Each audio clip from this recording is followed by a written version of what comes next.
I was rocked for sure, but my mindset coach tells me to prepare for these moments. So I just told myself, recover and win the next exchange. By unanimous decision, Aiemann Zahabi!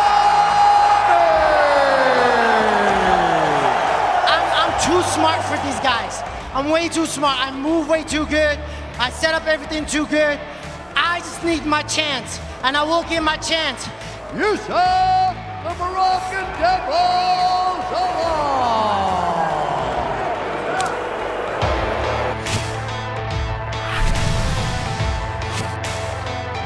Welcome to UFC Unfiltered. Please tell me that's on video. I've never been happier. I'm made for a fucking podcast. We're dangerous. Listen to me, we're at it.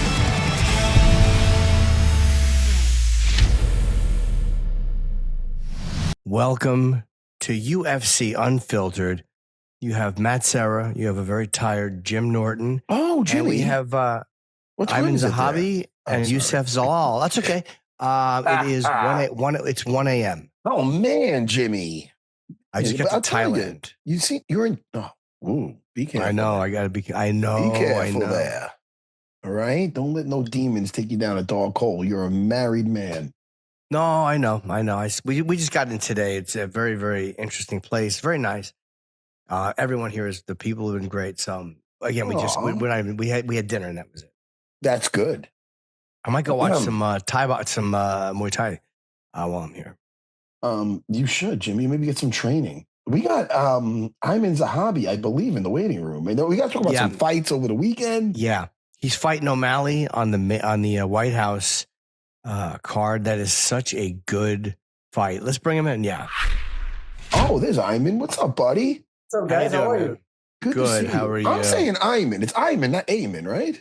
You can call me Aiemann. Well, no, what do you like? I like Aiemann. Aiemann. Okay. I'll call you Aiemann. Shit. Yeah, thanks, I've heard both. Yeah. But I trust your answer more than I.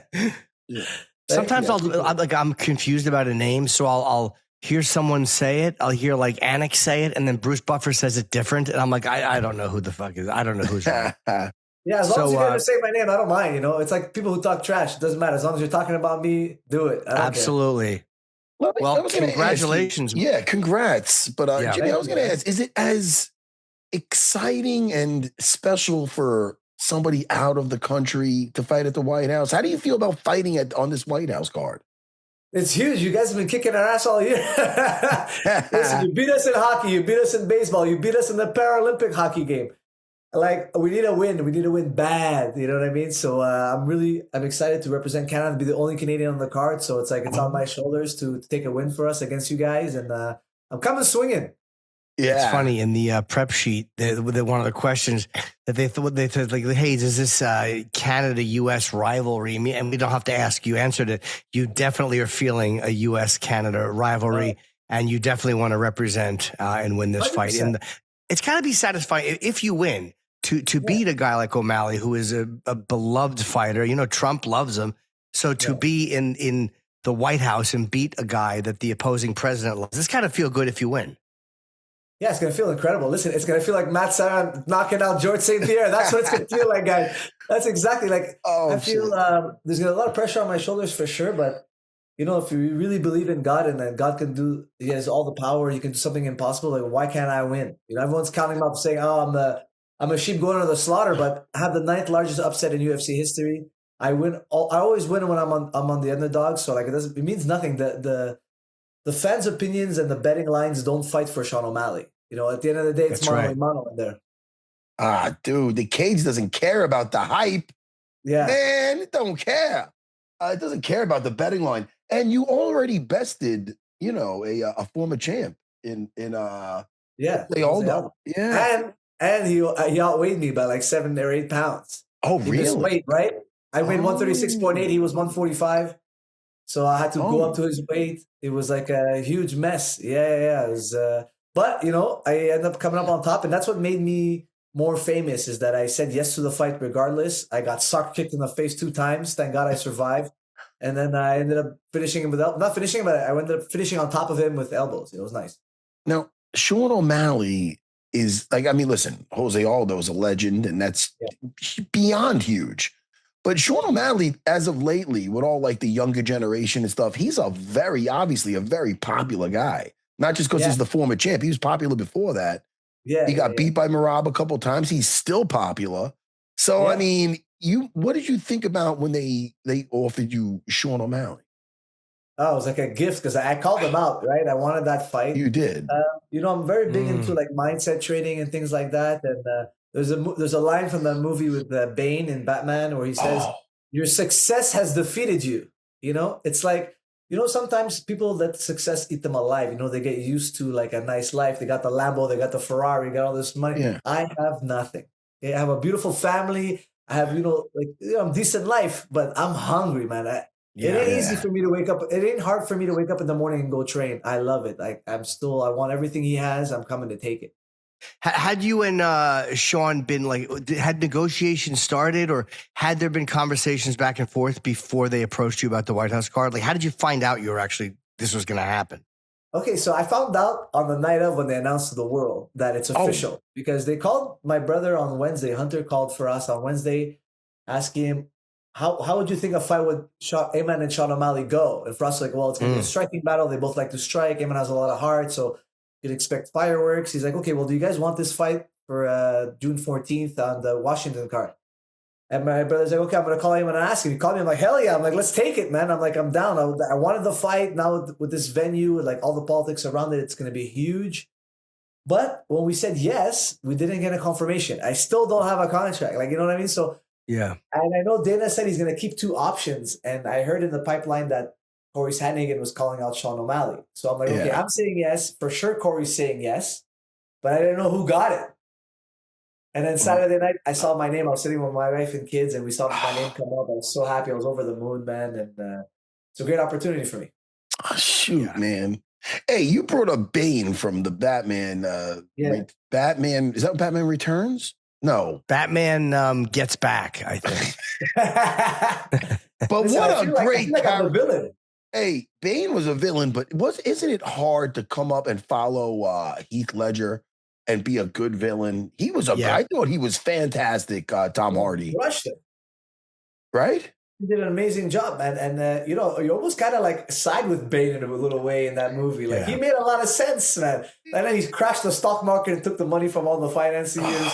It was like a lot of brilliant, calculated moves. That's why Batman's like kind of my favorite superhero, because there's a lot of intellect and like cunning that goes on in those movies and the comic books.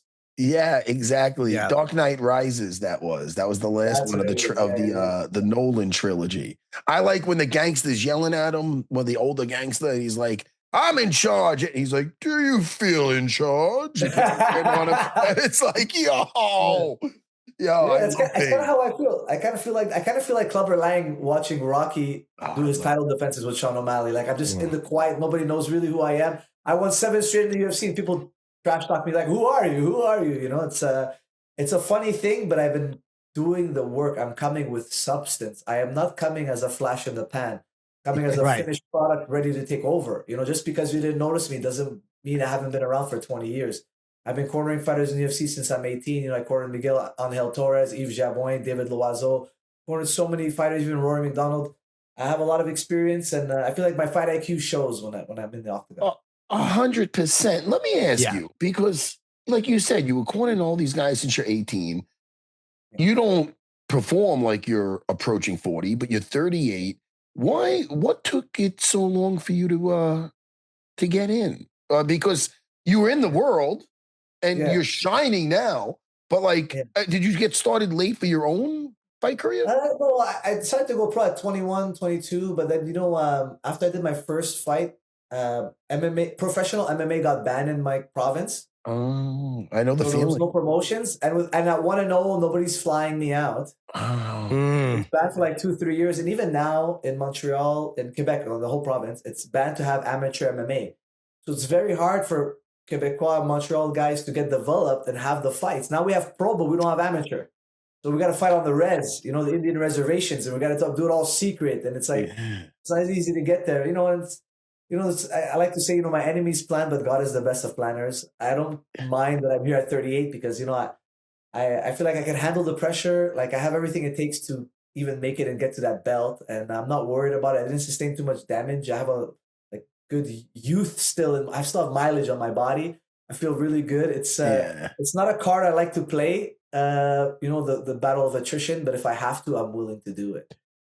Yeah, because the nerves, I mean, something like this is so kind of different than what anybody's used to. It's like fighting at the White House, because Trump has been at the fights, but fighting at the White House is such a different visual, a different dynamic. It's got to be different going to the octagon when you know you're on the White House lawn. So I'm wondering how that's going to affect people, or if it will affect people at all. Because with the Sphere? That was kind of a weird atmosphere, and guys were saying that the screens were a little distracting at times. So have you thought about that, how you're going to feel going in there? I'll be honest with you. I'm happy and I'm honored, but it could still be the worst night of my life. You know what I mean? Yeah. I can go out there and I can slip on a banana peel, boom, I get knocked out for some stupid or some low probability thing that can happen in my life. Is it's not as good as I want it to be. So I try not to get my hopes up too much. It's still in my hands I have to make it great. Yeah. Gonna go out there and make it great. Who cares? You know what I mean? Like I'm honored to be at the White House, and yes, it's a big opportunity, but I still have to go out there and live the thing, right? And the fallout on Sunday is going to be interesting. Exactly. It's so funny, man, because every fight is like that. Like sometimes you're backstage, you're like, well, I put the work in, but this could be the best night of my night or the worst night. You know what I mean? Even though if you did everything, you like one wrong move, but that's why we do it, kind of, because it's just that's why I do it, because if you can't lose, you can't win. Nobody cares if I go out there and I beat bums. Nobody cares if I go out there and I submit white belts every week. If I go to a tournament, I'm a black belt and I go to the white belt division and I get 10 submissions in 10 matches, nobody gives a shit because I can't lose. Yeah. If you go out there and you fight Jose Aldo after you miss weight by 8 pounds and you beat him after eating 2 sock kicks, people love it. I go out there, I get dropped by Cheeto in round 2. Then I get up, he breaks my arm with a high kick. I finish round 2 stronger than him, and I finish round 3 stronger than him.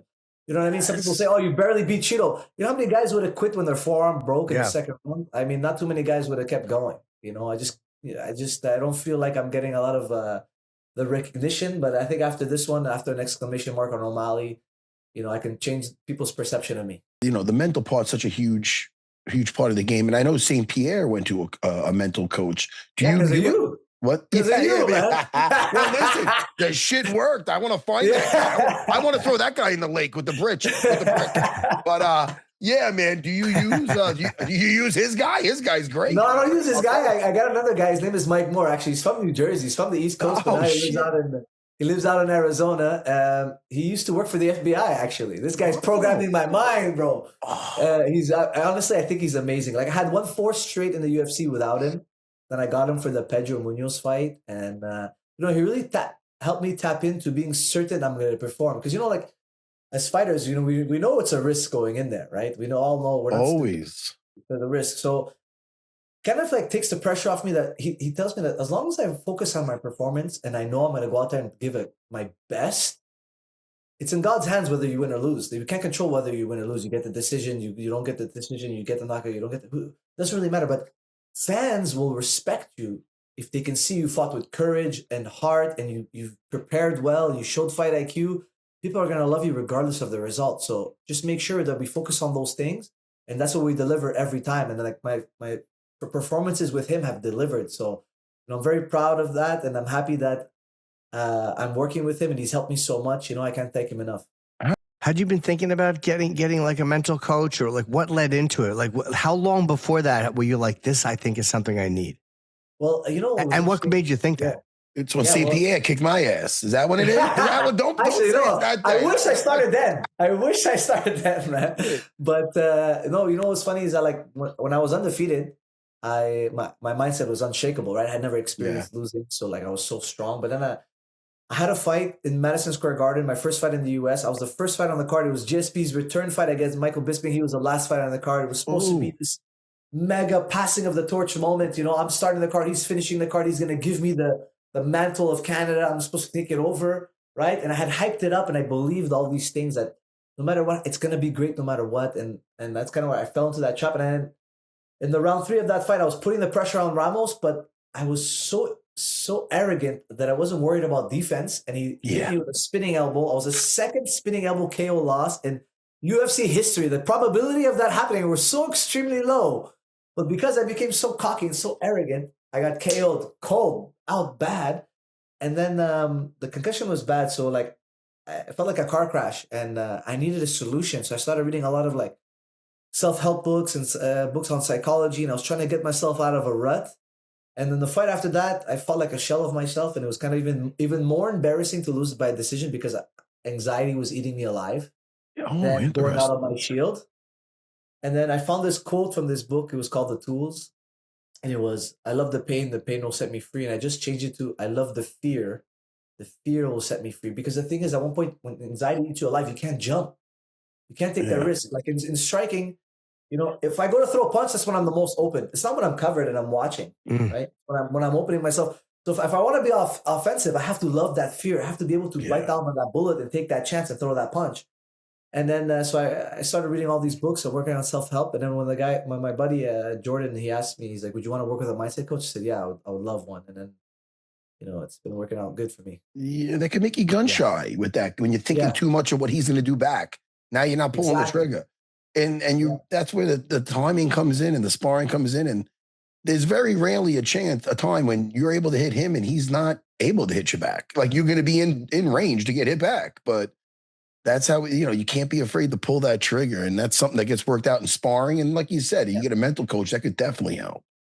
Yeah. And then like, you know, that KO loss ended up being a huge benefit to me because like now in the current roster, I have the best striking defense on the roster and 9th in history. You know, so it's like I went from getting knocked out because I was an egomaniac to having the best striking defense. You know, so it's like you don't know if something's good or bad for a while. You know, so even like on the White House card, it's such a great opportunity that even if I do make a mistake and something happens negative, it might benefit me in the long run. Somebody might see me. I might get a new sponsor. I might get, you know, being in these interviews with you guys. You know, I'm getting interviewed a lot more. It might open more doors for me, so that the result is not really the end all be all for everything. You seem to be very good at like self-assessment. Like you tell the truth. Like a lot of people would never have the balls to say, hey, I was too arrogant. I got cocky. Like most guys wouldn't say that.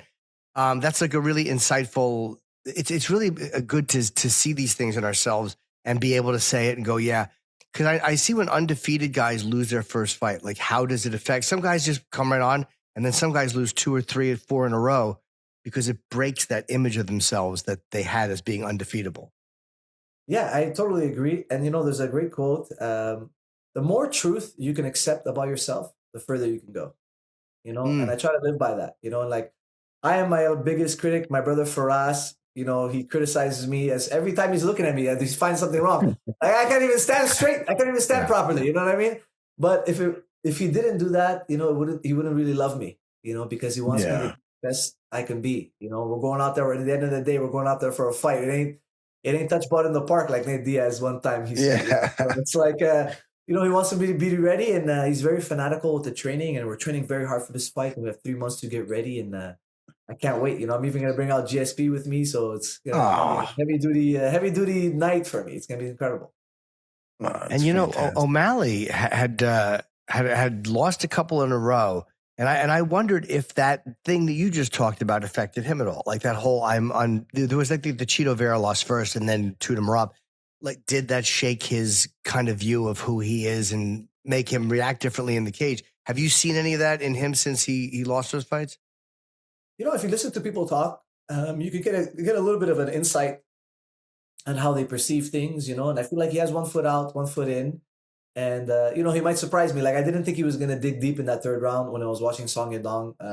You know, took him down the 1st, took him down the 2nd, and Sean O'Malley rallied in the 3rd. But like I said, you know, if I was Song Yadong, I would look at myself and be like, you know what, maybe I should have took my foot off the gas a little bit, recharged in the 3rd round and finished the round stronger because, you know, he was trying to finish him. He was trying to bury him too much and he gassed himself out. And I feel like it was his own shortcoming in a way. But O'Malley, you know, the way he's talking about it, he's kind of like, he's looking over the fence, you know, he's ready for that retirement, and I can't even see the fence. I'm 38, I can't even see it. Right. No idea where it is. It is funny when you hear him talk ever since the 2 Marab losses. Like he might be better now because of the win over Song in a close fight. But, he used to be very cocky. And he even said he got humbled. He kind of admits it. Like, I just got humbled, and he makes jokes about his career before his last fight. He's like, I'm going down. And that stuff, even though it's, maybe he's just taking shots at himself to be he's joking around, but that's not positive reinforcement. That's not great for you. You know what I mean? Yeah, you are what you believe, Yes. And it's like, when you speak, it's like a spell you're putting on yourself. It's like a spell you're putting out in the world, So I try to, stay positive. I try to speak well about myself. Yeah, I criticize myself and I see my shortcomings, but I name them. I name them to work on them. I don't name them to knock myself down. So there's obviously ways to talk about yourself in a way to improve, and there's also ways to kind of like shoot yourself in the foot. And who knows, man? He might surprise me. It's like I feel like Cheeto surprised me. And one thing I said to DC before I fought Cheeto was, I'm expecting the best Cheeto ever. I'm expecting a Cheeto who's gonna come trying to take it from me, because I don't think he's a loser. And the same thing with Sean O'Malley. In my opinion, Sean O'Malley, he is a winner. It's in him to win. He'll dig deep if he has to, but how much does he want to? We're gonna find out on the 14th. I'm gonna push him to his absolute limit. I feel like I'm gonna bring a pressure that he hasn't really felt before, and my style I find is very unique in a way. Like I try to take the best of the different striking sports and put them together in like a kind of like a Frankenstein style striking. Right. So it's gonna be interesting to see if you can figure out my puzzle. Well, again, congratulations on getting on this card. Man. I mean, this is people. Anyone who's been critical of this card was built to be an exciting card. Like for a lot of people who probably are not huge UFC fans that will watch this because of the magnitude of it. So they put great fights on the card. I don't need certain names on a card to love the card. Every one of these fights is built to be a great fight. Like every one of these fights on paper is a fucking great fight. So you're deserving, and congratulations, man. I hope you have a great fight.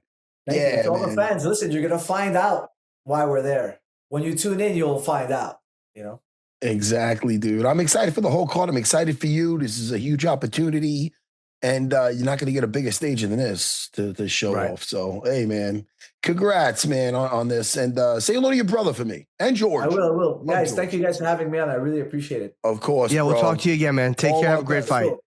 Thank you. Take care. Right, take care.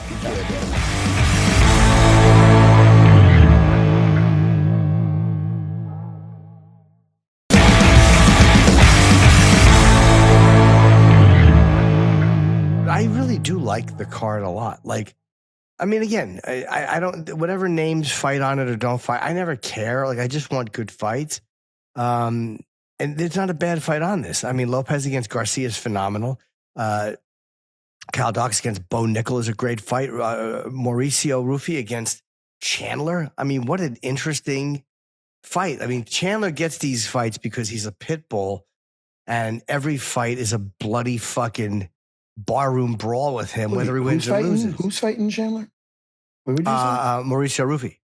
Oh, shoot, man. Hey, we can talk about that, but let's just really quick, man. Josh Emmett let's talk about the fights, yeah. Versus Kevin Vallejos is what a tank. What a little tank. Shit, man. Josh Emmett can't get a break. He was staying away too. And I don't know if that was just a strategy or if he felt something and was like, ugh. Is he usually so? I'm sorry, Jimmy. Like you said, he was staying away, but he's usually more of a bull. Like he's usually more of a guy coming forward with that little squat stance he has and those long arms and fucking punching holes for things. So maybe he just again wanted to switch it up because he thought Vallejos wouldn't be ready for that. But I noticed, I was like, wow, he's moving a lot more than he typically moves. And it was like in the Asplund-Petrino fight. Petrino was moving a lot. And he won that fight. I thought he deserved to win that fight over Asplund. It was his decision. But if you saw that fight, it was he was really it was a good fight though. A lot. The nice about Steven is his job security is fine. Oh yeah, tremendous. He put on fight. a great. Both of those guys. That guy was laughing in the ambulance with his face busted up. I saw him in a post fight thing. That guy's great. And yeah, man, he's not afraid to throw down. That was a great fight. Yep. You know? But back to Kevin. I mean, I don't know, dude. Wow. I mean, what a like a breath of fresh air in the division. He's just a beast. Yeah. Beast. I mean, you could tell Emmett was in trouble too. He got hit a couple times. And he did recover or kind of recover. But him staying away like that was very telling. And again, I would love to ask him if that was just the strategy going in. You know, like do something that he's not expecting. The thing is this, you got to fight the way you fight to the best of your ability. Like, I know he's been working with TJ Dillashaw, and that's a way that TJ Dillashaw could fight because he's got that footwork like Achilles out there. Not that Josh Emmett like trips over his feet or anything, but he was more of a Joe Frazier type. Like, he's going in there and fucking looking to just decapitate you, not being, on the outside as much. As far as I remember, maybe I got to look back at some of his old fights, but it looked a little out of character, I'd say. The hunter is being the hunted type of thing. Yes, and the reason for that would be really interesting to know. If there was anything bothering him, if it was just the strategy, or if he felt something he didn't like. Also, great fight was Rahiki against Harry Hardwick, who had to stop because his jaw was broken. Oh, yeah, man. God, what a great fucking fight. I'm so glad that got fight of the night. You can't give Harry any shit for that, man, because he was in that fight. And he was just broken. Like, hey, look, man, his jaw's hanging off. Hey, listen, I got to bring up Gillian Robertson versus Amanda Lemos. That started off. When you're dealing with a girl or a guy an opponent that's just lanky and all limbs, and you're trying to get him down, you're eating elbows to the head, and you get kneed, and she had to really just after that first round, she had to really just, fight through it, and she did, and she had her way, and it wasn't easy, but man, as the fight went on, she was having her way more and more, and she was getting the fight down, and again, one of the best jiu-jitsu / ground and pound game type style in the game. Like, she's got such a good style of blending her jiu-jitsu and having the right time to put the damage on and being positionally dominant. And I really love her ground game. I know you do. So I'm always happy to watch her fight. And I always know when you're enjoying it. I'm like, Matt's really having a good time watching this. Yeah, that was great. Man, by the way, Cutelaba looked fucking like a beast, man. Over Umar C. Yeah, Ivan looked so good. And it's weird when you see a guy who's had so many fights with high level opponents against a guy who's on his way up. Sometimes the guy who's on his way up knocks you out, and other times you just know exactly what this guy won't be great at. And he found a hole. He found a big hole. And Jimmy, can I say I'm really excited about this girl, Bia Mesquita. Her jiu-jitsu was phenomenal. And she went versus another grappling girl in Rendon. Rendon, yep. Yeah, but I'll tell you, I was very impressed with this girl. And that was her first fight in the UFC. And her jiu-jitsu was money. And a stand-up, too. She had a nice right hand. Yeah. But that girl was awesome, man. That was a really nice display of jiu-jitsu. It was on the early prelims. First round sub. Great. We have our next guest. Youssef Zalal, who was in a main event fight at the Apex April 25th. What a fucking idiot I am. April the 25th against Aljamain. That is Aljamain Sterling against Youssef Zalal, number 5 against number 7. That's an incredibly interesting fight. And who was he supposed to fight? But they wound up moving something to it was Buckley. Something else was supposed to be the card. I forget. And they wound up moving that one to Newark. Let's bring in Youssef. Hey, Youssef. Youssef's how you doing, buddy? Smiling. What's up, bro? Good. How are you guys? How you doing? Oh, good, man. Good to see you. You're fighting a former champ in Aljamain I know, you're a Sterling. boy, bro. I was like, damn. I was like, they gotta do us like this. They try to do us like this. Yeah. And how familiar are you with Aljo as far as on a personal level? Bro, we trained multiple times. Like every time I was in Vegas, we trained. Bro, this is funny. I was just looking at my phone not too long ago. Remember when he fought in Denver? He fought, I can't remember who he fought. I got to find out, but I was a baby. I was not even a pro, I don't think. And I think I was just barely pro. And he came in and trained with us for 3 weeks. And I was like 18 years old or something like that. And that was kind of like the startup of me knowing Aljamain just whooped my ass on the ground, man. That was, he oh my God, he was so strong too and all that. And yeah, it was completely different. Like the life, how it goes is insane. Oh, that's so Have you wild. fought other guys you've trained with?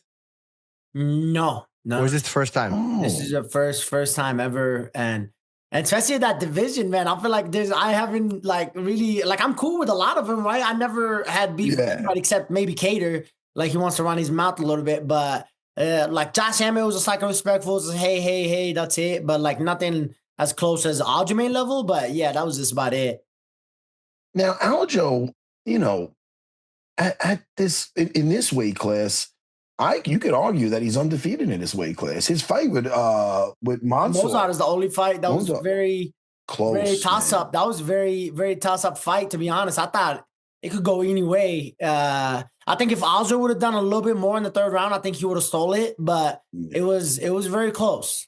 It was close. I thought he had it because I thought that last round he dominated, and then at the end, like the last minute 30 or something, is when Mansour got on top. But that's in the past. He took a loss on that one. But you know, he's not. It doesn't look like he's declining, is what we're saying here. No, and that's like what people don't understand. I feel like they keep saying, "Oh, you find nothing but old guys and all this and that." And I'm like, bro, if you look at Aljo, what he's done, it's like, one, is an honor to share that cage with him. Two, it's like being a guy like Aljamain will literally set your future up. You know what I mean? And I feel like that's the biggest thing, and that's how I look at this fight. Is this what prepares me for a world title? This is, for me, this is like literally a world title level. Like if I can go in there and handle Aljamain and handle his experience and his high level of everything, even his striking. I feel like people still sleeping on his striking. So for me to go handle all those three, I feel like it's gonna set me up for my for the world title, which is the main goal that I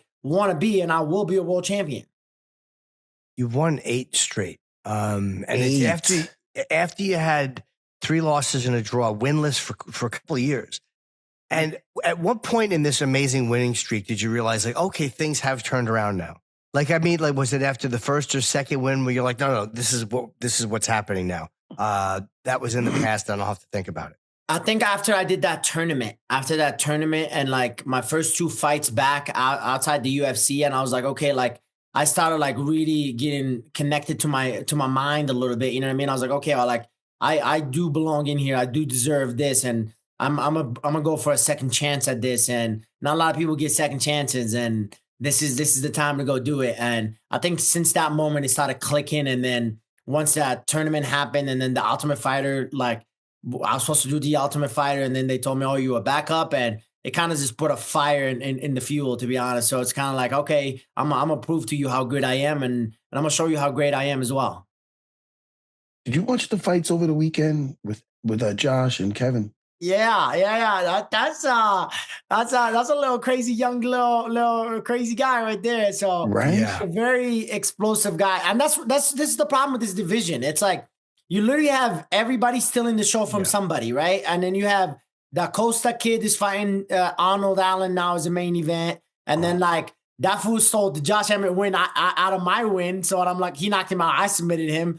I just want to throw it out there. I submitted him a lot quicker. Just want to throw it out there. It didn't take me 3 minutes. It took me 1:30. Just want to throw that out there. But no, but that's how I'm saying. It's literally whoever steals the show, it kind of like speaks in this division and gets you moving. So it's definitely a weird division to be in. It's definitely a tough division to be in. Dude, this is what a top 10 this is. Like, I'm looking like, Evloev, of course, Diego Lopez, Lerone, Yair, Aljo, John Silva. Like this is a really, really great division. And you're number 8. I mean, it's you must be amazed. Number 7. They switched me. Oh, you know what? The sheet I have is outdated. Good for you. Number 7. Yeah. And then soon number 5.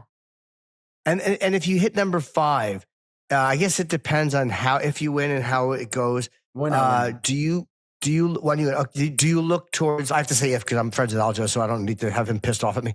Are you looking for a title fight right after, or do you think you need to have one more fight?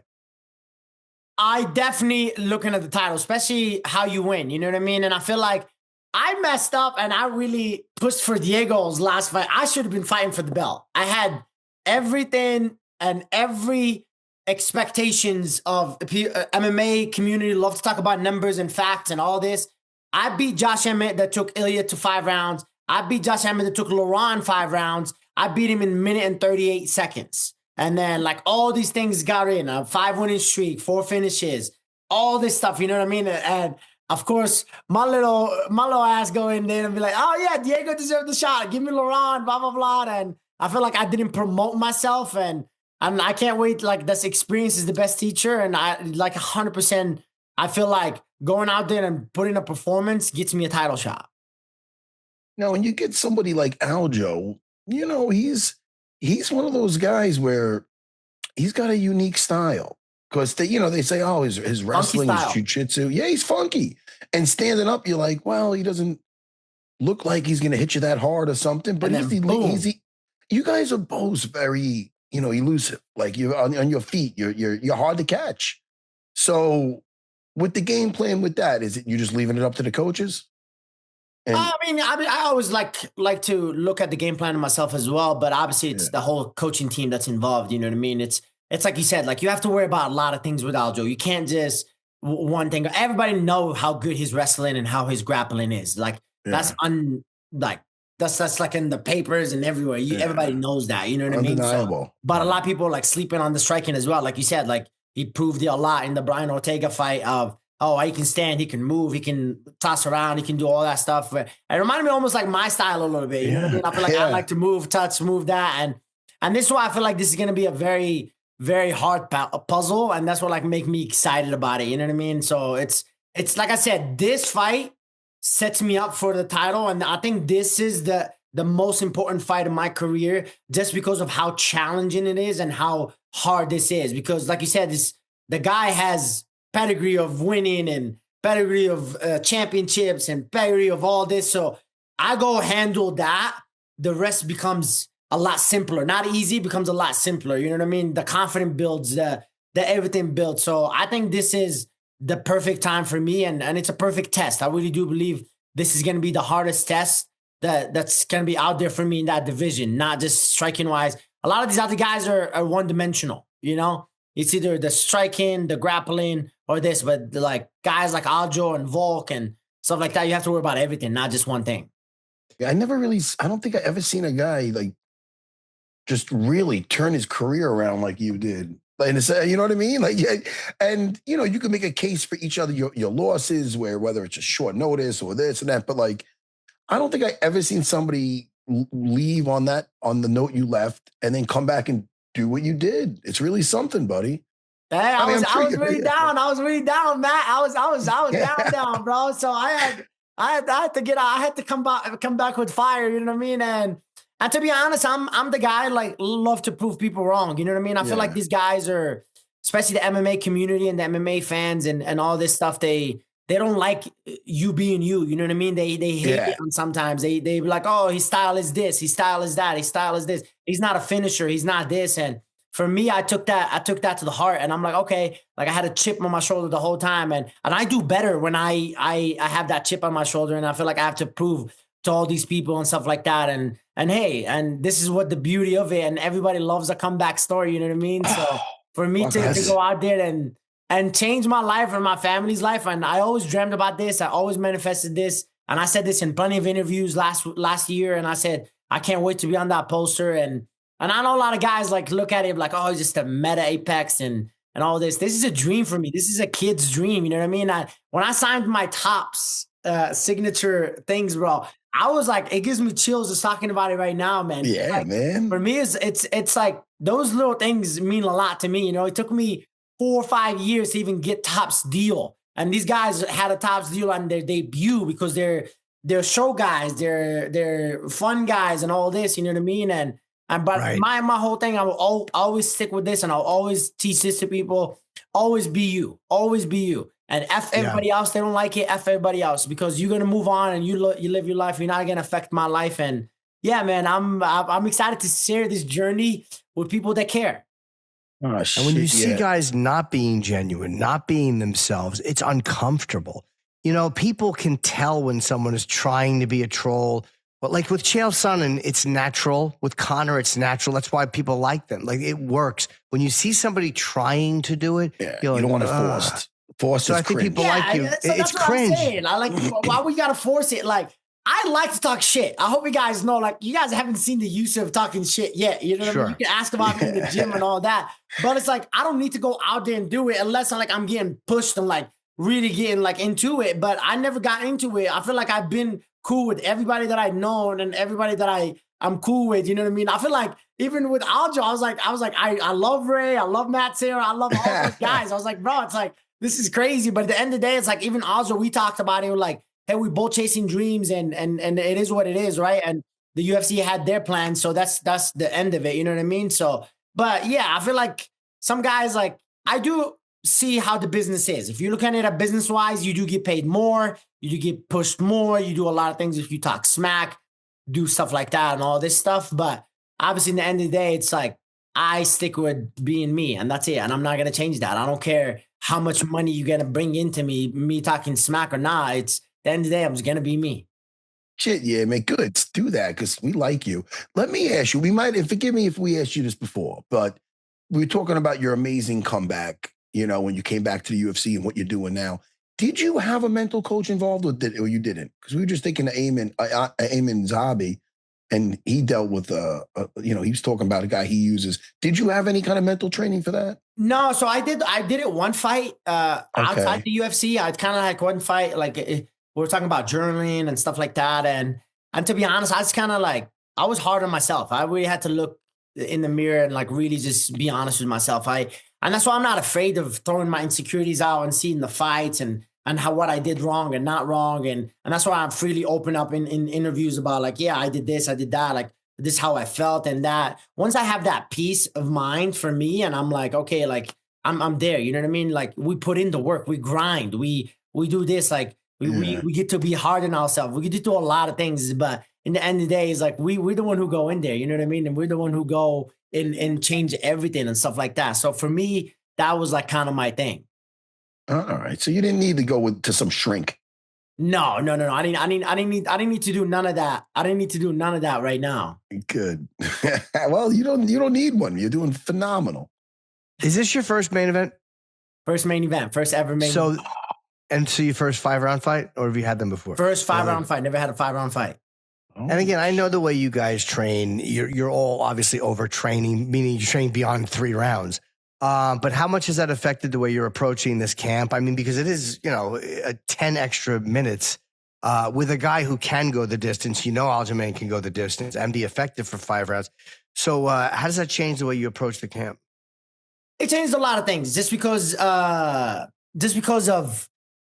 the level, the experience of a guy. I think that changes a lot of things. But also, like you said, it's like the 5 rounds. I feel like if you watch my fight against Ilya, if that fight went to 4th and 5th round, that would have been a whole different story. You know what I mean? And I think I didn't get to show that yet. And then the other thing is the striking. I feel like a lot of people think this is a grappler for a grappler. I love to grapple as well. You know what I mean? But again, it's like not a lot of people got to see my striking yet. You know what I mean? So I think those are the 2 things that like really get to deep into this camp. But obviously, yes, you fighting Aljo, you better get your conditioning going, because if you're not getting your conditioning going, that boy will be on you like a backpack and you're going to be there for a long, long night. So I give what props are due, man. That guy is a legend, and I can't wait. And I'll be ready for 5 rounds if it goes 5 rounds. And yeah, man, it's going to be an interesting, I get to test my grappling. That's what I want as well. I feel like a lot of people kind of slept on my grappling against Ilya. They're like,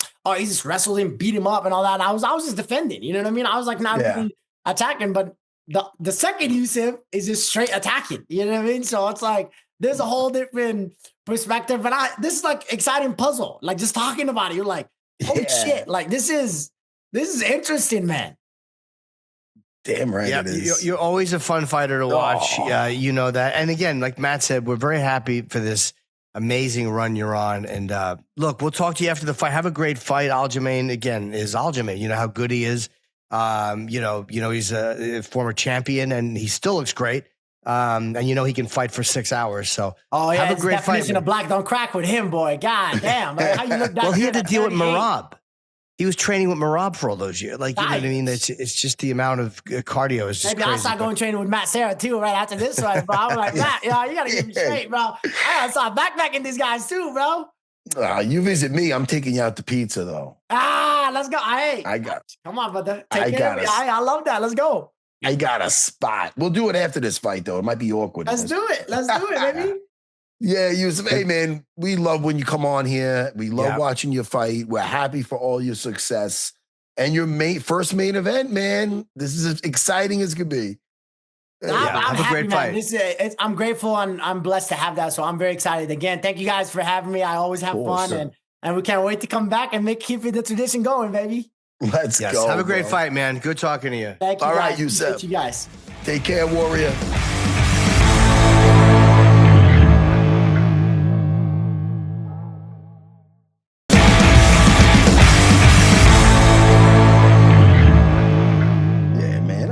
How could you not like that guy? He's such a great guy. And it's funny. He said people are like critical. It's an Apex. Apex fights are, to me, I know it's different with the crowd, but just watching two guys fight, I don't give a fuck where they fight. Like, I'm happy for them if it's an arena, but I don't give a shit. It doesn't make the fight any better to me. I actually like hearing the coaches yell stuff out. I like it. It sounds like a fight behind a school. You're never going to make everybody happy. Even with the White House card, everybody's like, it should have been. Whatever you gave them, they're going to complain. You know what I mean? Who should it have been, though? Like, I'm not just saying that because we work for the UFC. I mean, if I hated the card, I wouldn't be a dick about it. But I mean, I wouldn't blatantly say I really like it. But I really do like the card a lot. Like, people just like to complain. It's a fantastic card. By the way, I think it's 328, the card in Newark. The one that Buckley and Brady was supposed to be the main event of this, but then it's now the featured bout of three. I think it's 328 in Newark, which is Strickland Shemaev. Oh man, is that a good card? I just had it open and like a fucking dunce, I closed it. Shemaev Strickland, Alexander Volkov, who has looked really good against Cortez Acosta, Brady Buckley, Jan Blachowicz against Bogdan Guskov, and of course, Ateba Gautier, who I really like against Ozzy Diaz. That is a fucking killer main card. And I had to say that Jose Miguel Delgado versus Andre Fili was a very close fight. Great fight. Yes, it was a great fight. I feel for Fili because he was in that fight, and that was razor thin. I'm going to say that was close. Yeah. He's had a few of those Fili where he's right there, and then but yeah, you give it to Delgado though. It was a good fight. Yeah. And by the way, also another really fun fight was Charles Johnson against Bruno Silva. Yeah, that was another close one though.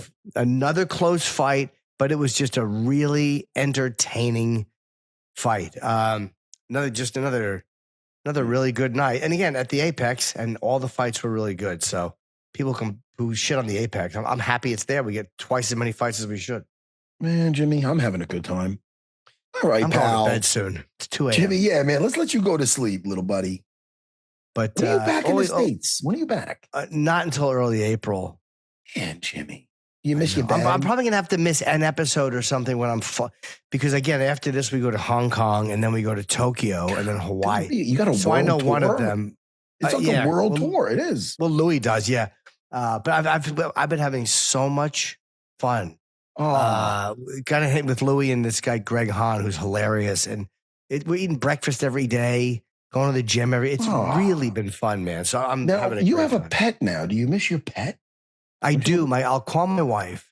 I'll be like, yeah, hi, love you. Let me see Taffy, and she shows me the dog. Does Taffy see you on the thing there? Once in a while I'll call his name and his head turns a little bit, but my dog is stupid. He's a dumb dog. He holds the fucking camera up in front of him. He's an idiot. She'll hold up the thing in front of him and he just looks at it and he fucking just chews a toy. He's an absolute moron, my dog. Anyway, Jimmy, I'm he's sure very cute. I love him. No, he's as stupid as they come. You couldn't have a dumber dog than I do. But he obeys no one, listens to nothing, shits everywhere. But I do love him. So that's cute, man. Hey, dude, let's do some plugs. And I can't wait to see what's next with Kevin Vallejos. Yes, he was tremendous. I have a bunch of dates on sale. They just put Chicago on sale in June. I have some. Just go to jimnorton.com. I have stuff in New Jersey. I have stuff in Austin. I'm doing the Mothership, and Connecticut's being announced soon. I got a bunch of stuff. And this week on my podcast, a really funny guy, Rich Aronovich from the Comedy Cellar. So if you want, go and enjoy. When are you doing Austin? When are you going to be there? I think it's April 17, 18, 19. Oh, okay. I'm back on Joe. I'm going to be doing the Joe Rogan Experience with my buddies, Dean Thomas and John Rollo, Protect Your Neck crew. I'm doing that on, I think, the 9th or something. So I'm going to be out there. We'll miss you. I'll miss you by that much. I know. Oh, man, you could have went to Fogo do Chao with me and Danaher. I would like that. That's a fun time, man. We have just eat meat and talk jujitsu and stuff. Hey, man, Jimmy, Matt Serra channel on YouTube had Raging Ally Quinter on last week. What a great time. You could watch that. Movie reactions. My buddy Rodrigo Gracie, that's going to air next week. I got my buddy. You ever hear of Biohazard? Of course. Yeah, man. Yeah. I'm having, who am I having on? Evan. I'm having Evan on. Oh, Evan's, nice. Yeah, dude. I know he's on reality shows too. I don't know. Yeah. But I'm going to have him in studio, I think, next Saturday. How about this? I haven't seen Evan in like 20 years. When I fought at the Vanderbilt back in the day, they made a song for me to come out to. It was great. Oh, nice. Yeah, man. And they were there in the front row, the whole band. It was fucking great. But so he's an old friend. We used to go to the Brazilian barbecue after training. Oh, nice. Back in the day, the Biohazard guys. So that's going to be fun catching up with him. But anyway, Matt Serra channel on YouTube. Subscribe to that if you like movie stuff and fun. Yep. Yeah, Jimmy. Always. Hey, man. Where are you going to be? In Hong Kong next on Wednesday? No, we're in Thailand for a few days, and then we have 2 shows at the end of the week, and then we go to China. So it's fun. It's fun seeing everything. We saw India. We were there for 10 days. By the way, I'm just going to say this before we go. There's nothing I might have told you this, but there's really nothing in life that prepares you for Mumbai. It's just maybe Indonesia. There might be certain places that are like that, but the movement of India, it's crazy. No one sits still there. The whole fucking country is always moving. So it's really an amazing. I recommend people going if you can. Yeah, I'm going to hold off on that. I want to go to Italy. Anyway, Italy's great thank you, though. I got to go there. Good there. talking to you, pal. Hey, Jimmy, fun times, man. I will talk to you in a couple of days, dude. Go get some sleep. I'm going to relax, tug a little, doze off. Why do you got to add that? You got to add that in. You think nobody's going to catch that? I almost fell off my chair. See you, buddy. Dave, I'll see you in a couple of days. Goodbye, everyone. Yeah.